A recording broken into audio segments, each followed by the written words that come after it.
She's the New York Times bestselling author of The Perfect Marriage, You Shouldn't Have Come Here, and Home is Where the Bodies Are. Please welcome Jeneva Rose. Thank you so much for joining me today. Thank you so much for having me. So tell us a little bit about yourself and how you got into writing.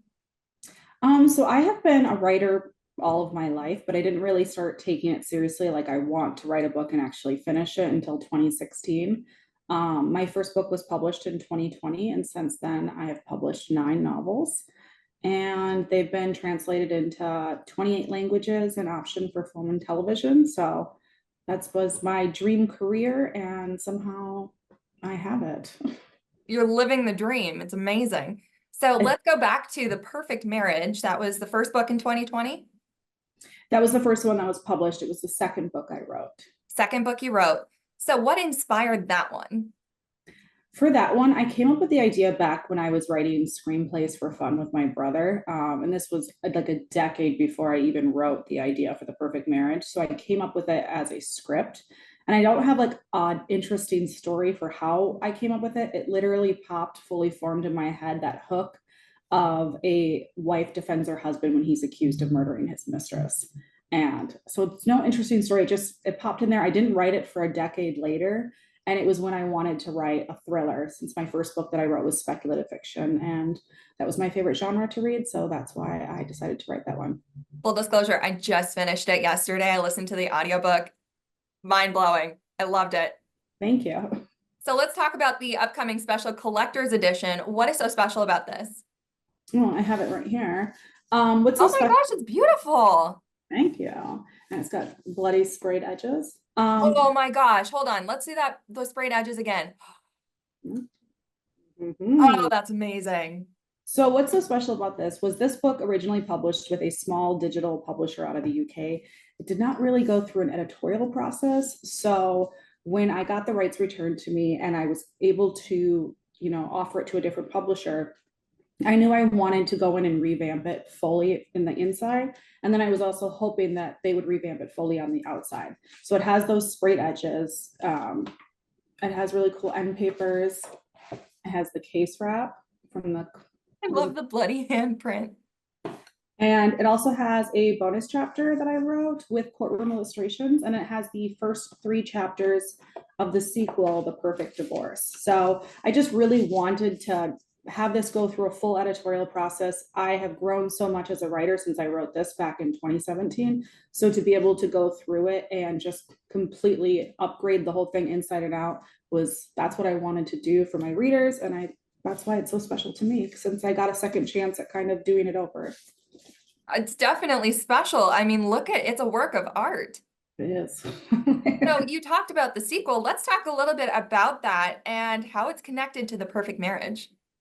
So the sequel is called, this is an ARC, an advanced reader copy. The sequel is called The Perfect Divorce.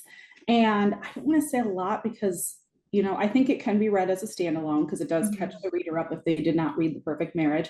But essentially, if you have read The Perfect Marriage or you're planning to, it takes place 1 year after The Perfect Marriage ends. And there's obviously going to be someone going through a divorce. And just like in The Perfect Marriage, it's not going to go well. And there's going to be murder and twists, and hopefully it's jaw-dropping for readers and just as twisty as they found the first one. I feel like we can expect that with all your books. That's what I hope for. I try to, so.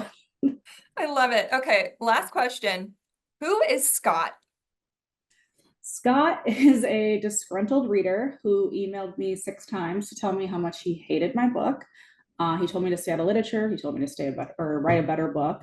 And typically when I get hate mail or just like rude people that want to email me, because I have a contact form on my website, I never reply. I did reply to that first email, and it was just, thank you for reading my book. Hope you and your family have a happy holidays, because it was right around Christmas time. And then he emailed me again. And so after that, I kind of was like, all right, like most people would be like, oh, wow, there's a real person behind this.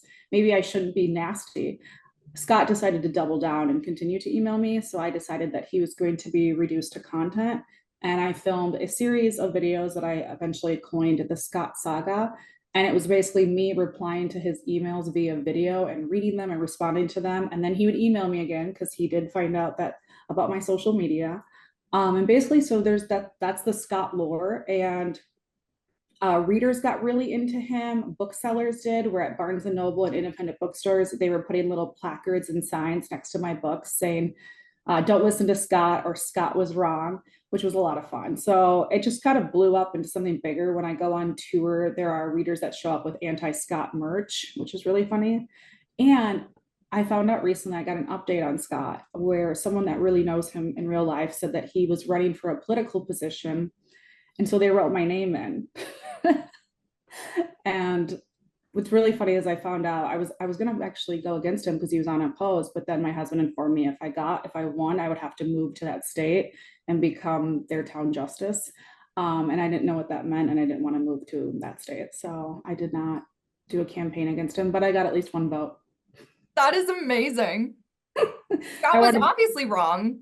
Look at so you. wrong, so wrong. But I don't think he will ever email an author again. So I think it maybe stopped his trolling behavior. So one good thing came about it. As a TV personality, I can totally relate. You know, we get hate emails all the time, and I'm just like, you know, if you actually met me in person, you wouldn't say this to my face. Yeah, you might like me. Come on. Yeah, I'm a likable person. Come Yeah. on. But no, Scott was obviously so wrong, and I love that you took that and you created content with that, and obviously you were very successful. Yeah, I was worried that people would be like, "Oh, you're not supposed to, stay out of reader spaces." But I was like, "He's not in a reader space. He's in my email inbox." So, Mhm. so Fair game. yeah, it just became a lot of fun, and I can't believe it still has this long of legs for an internet joke because people continue to ask about Scott and tell me what he's up to. People that know him in his real life. So And it's funny because there's a Scott in The Perfect Marriage. that's why I was thinking, I was like, did he just not like that character and he Yeah. hated it, and that's why, and he thought it was him? I was like, I don't know you, Scott. That'll be the new Karen. You're just a Scott. Stop You're being a just Scott. I get tagged in so many videos on TikTok where like there's another Scott. So I'm like, I think it is becoming the new Karen for men. Oh, Scott.